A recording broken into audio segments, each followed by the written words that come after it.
बूढ़ी औरत और उसकी गाय। एक छोटे से गांव में एक बूढ़ी औरत रहती थी जिसका नाम था गौरा।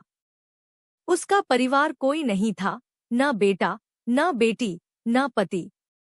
लेकिन उसकी सबसे प्यारी साथी थी उसकी एक गाय जिसका नाम था गंगा। गंगा उसके लिए सिर्फ एक पशु नहीं थी, बल्कि बेटी के समान थी। वह रोज सुबह उठकर सबसे पहले गंगा को स्नान कराती, उसके लिए हरी घास लाती और उसके माथे पर तिलक करती। गंगा भी अपनी मालकिन से उतना ही प्यार करती थी। जब भी गौरा मंदिर जाती, गंगा पीछे पीछे चलती। गांव वाले कहते, गौरा और गंगा की जोड़ी तो राम और हनुमान जैसी है।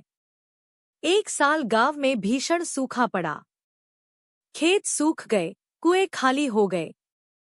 लोगों ने अपने मवेशी शहरों में बेच दिए, लेकिन गौरा ने ऐसा नहीं किया।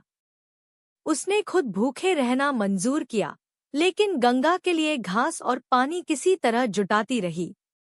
धीरे धीरे उसकी हालत खराब होती गई। एक दिन गौरा बहुत बीमार पड़ गई। उसे बुखार और कमजोरी ने जकड़ लिया। गांव वाले डॉक्टर बुलाने आए, लेकिन उसने कहा, पहले गंगा को खाना खिला दो, फिर मेरी दवा लाना। गंगा भी गौरा के पास बैठी रहती, जैसे समझ रही हो कि उसकी माँ बीमार है। रात हुई। गौरा ने गंगा के कान में धीरे से कहा, अगर मैं न रहूं तो तू गांव छोड़ मत जाना, यहीं रहना। अगली सुबह गौरा इस दुनिया से विदा हो गई।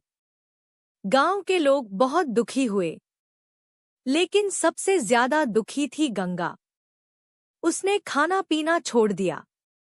दिन रात उस झोपड़ी के पास बैठी रहती जहां वह और गौरा साथ रहते थे। कुछ दिन बाद गांव वालों ने देखा कि गंगा ने उसी जगह पर अपना सिर रखकर अंतिम सांस ली जहां गौरा का सिर रखा गया था। गांव वालों ने दोनों के लिए एक छोटी सी समाधि बनवाई, गौरा गंगा स्मृति स्थल।